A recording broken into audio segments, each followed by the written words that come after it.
পিছনের এই লম্বা জলাশয়টা দেখতে পারছো, এটা পুরোটাই ছেঁকা হবে। আরো মাছ এসে যাতে ভেতরে ঢোকে তার জন্য দিয়ে রাখলাম খাসির মেটে, সাথে দিয়ে রাখলাম প্রচুর পচা মাছ, যাতে মাছের গন্ধে প্রচুর মাছ এসে জমা হয়। আজকের রাতটা আমরা এখানেই ক্যাম্প করে ঘুমাবো। সকাল হতেই দলবল নিয়ে সবাই চলে আসে, সাথে রয়েছে মাছ ধরার সরঞ্জাম ও জল ছেঁকার মেশিন।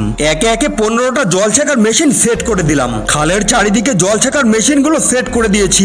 এখন দেখার বেলা জলগুলো কখন কমে আসে, আর মেশিন চালাতেই হুড় করে জলগুলো রকেটের বেগে বেরিয়ে যাচ্ছে। একটু জল কমে আসতেই মন মানছিল না, তাই নেমে পড়েছি মাছ ধরতে।